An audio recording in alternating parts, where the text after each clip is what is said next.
இரண்டாவதாக எப்படி நாம் காத்துக்கொள்ளணும் சொன்னா, நாம் நமது ஐக்கியத்தின் மூலம் நாம் நம் சாட்சியை காத்துக்கொள்ளணும். நாம் நம் ஐக்கியத்தின் மூலமாக நம் சாட்சியை காத்துக்கொள்ளணும். அப்போஸ்தலர் 2:42, 43, 44 வசனம் இப்படியாக சொல்லுகிறது. அப்போஸ்தலர் 2:42 44 வரைக்கும், அவர்கள் அப்போஸ்தலருடைய உபதேசத்திலும் அந்நியோன்யத்திலும், எதுலங்க? அவர்கள் அப்போஸ்தலருடைய உபதேசத்திலும் அந்நியோன்யத்திலும் அப்பம் பிட்குதலிலும் ஜெபம் பண்ணுதலிலும் உறுதியாய் சரித்திருந்தார்கள். எல்லாருக்கும் பயம் உண்டாயிற்று. அப்போஸ்தலர்களாலே அநேக அற்புதங்களும் அடையாளங்களும் செய்யப்பட்டது. விசுவாசிகள் எல்லாரும் ஒருமித்திருந்து சகலத்தையும் எப்படி அனுபவித்தாங்க? பொதுவாய் அனுபவித்தார்கள். ஐக்கியத்தை பார்த்தீங்களா? ஐக்கியத்தை பார்த்தீங்களா? ஒரு குச்சி உங்க கையில கொடுக்குறாங்க,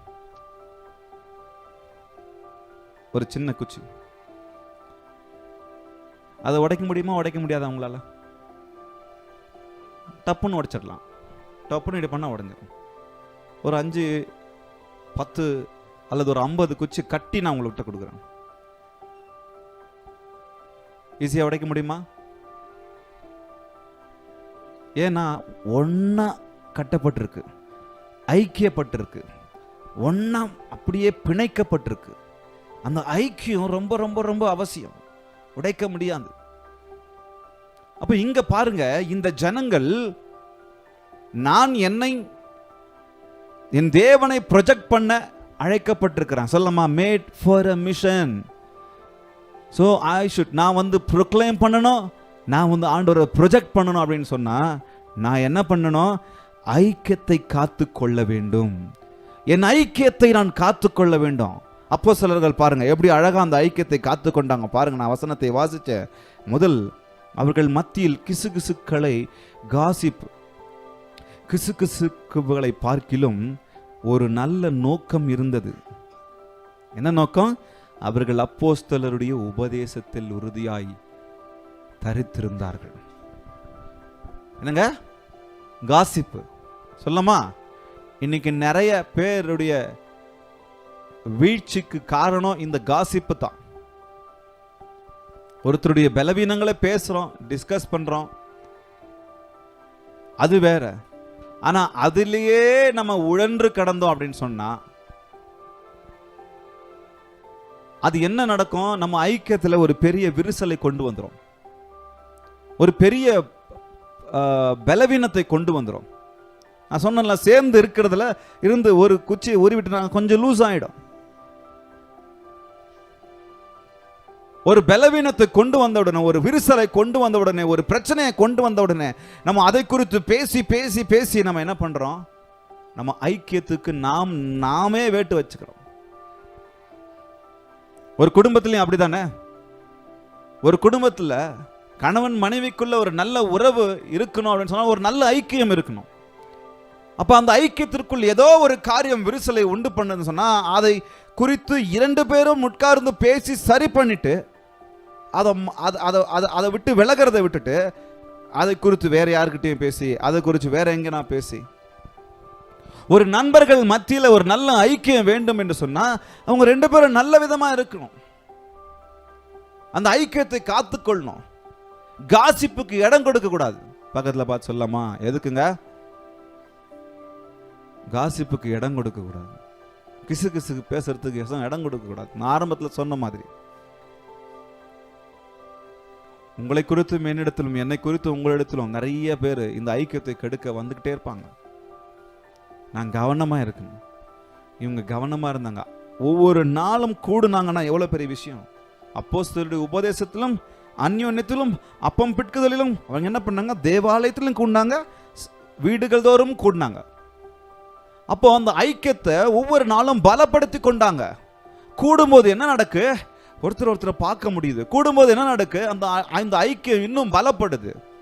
அதை விட்டுட்டு இந்த பரிசுத்த கூடுகையை விட்டுட்டு வேற எந்த கூடுகையில் நீங்க கூடுனீங்கன்னு சொன்னா, நான் போய் கூடுனேன்னு சொன்னா, அப்புறம் இங்க இருக்கிறது அங்க பேசுவாங்க, அங்க இருக்கிறது இங்க பேசுவோம். இந்த காசிப்னால என்ன ஆயிடும்? குடும்பம் உடைஞ்சிரும், உறவு உடைஞ்சிரும், சபை உடைஞ்சிரும், தேவ ராஜ்யம் கட்டப்படுவது தூரமாயிடும்.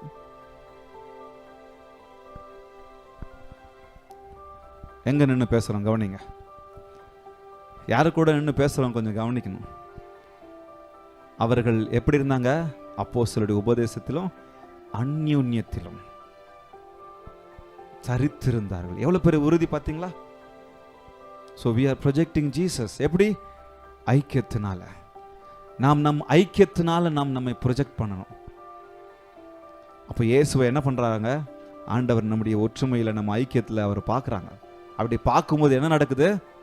ஓ, இவங்களுக்குள்ள நிறைய டிஃப்ரென்ஸ் இருந்தாலும் இவங்க ஐக்கியத்தில் ஒன்றா இருக்கிறாங்க. பாருங்க, இன்னைக்கு நம்ம இந்த இடத்துல எல்லாம் கூடி ஒன்றா இருக்கிறோம்.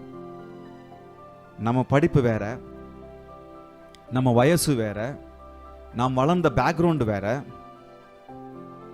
நம்முடைய நிறம் வேற, ஏன் நம்ம பிளட் குரூப்புங்களும் வேறையா இருக்கும், நம்முடைய சிந்தைகள் வேற, நிறைய டிஃப்ரென்சஸ் இந்த இடத்துல இருக்கு. ஆனா இந்த இடத்துல கூடுகிறோம். கூடும்போது என்ன நடக்கு? நம்ம எல்லோரும் ஒரே இரத்தத்தினால் கழுவப்பட்டவர்களாய் ஐக்கியப்பட்டிருக்கிறோம். ஹல்லேலூயா! ஐக்கியப்பட்டிருக்கிறதுனால இந்த ஐக்கியம் சாட்சியாக விளங்குகிறது. இந்த ஐக்கியம் தேவ நாமத்தை மகிமைப்படுத்துகிறது. இந்த ஒற்றுமை தேவனை பிரதிபலிக்கிறது, தேவனை காட்டுகிறது.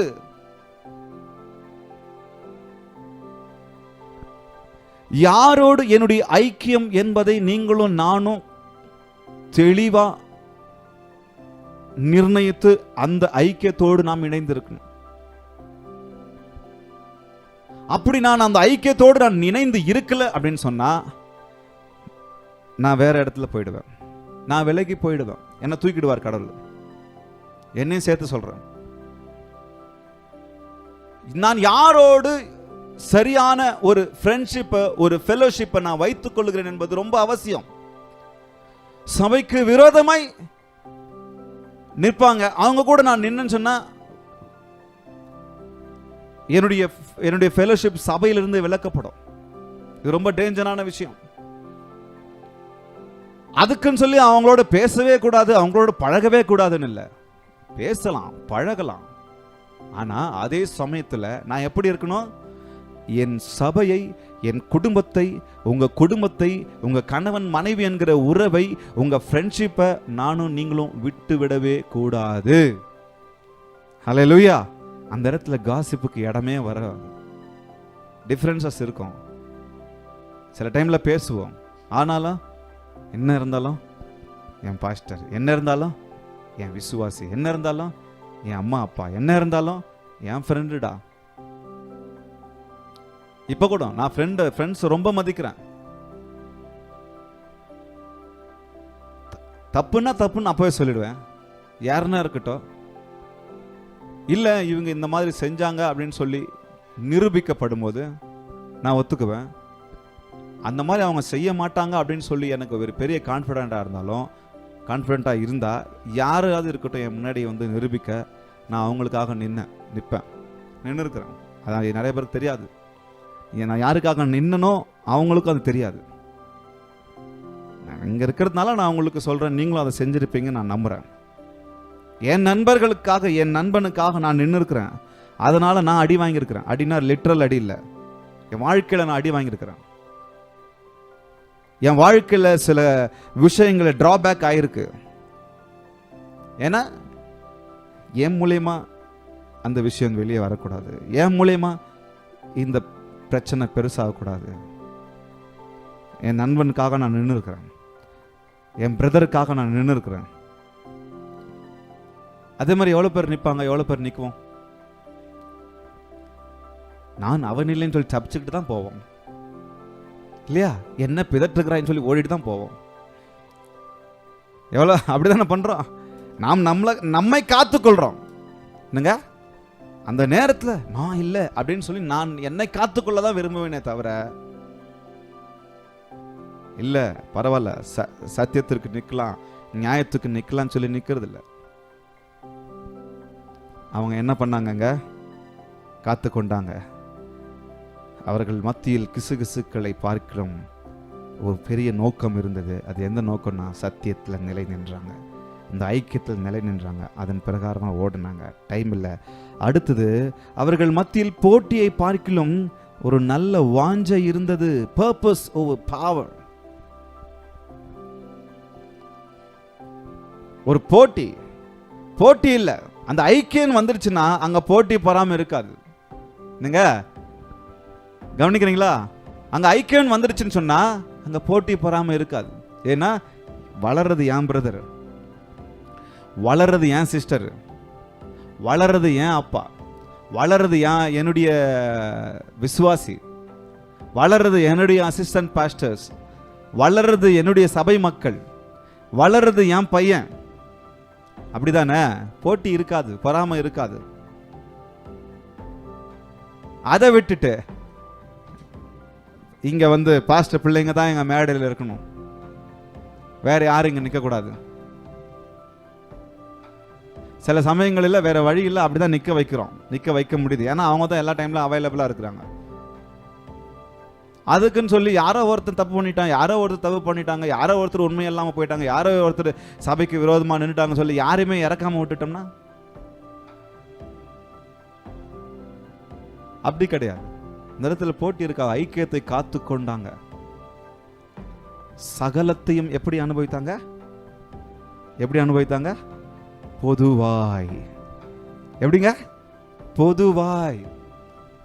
இந்த பொதுவான விஷயம் வரணும் நமக்குள்ளாக. அப்படின்னா ஐக்கியத்தை காத்துக்கொள்ளணும்.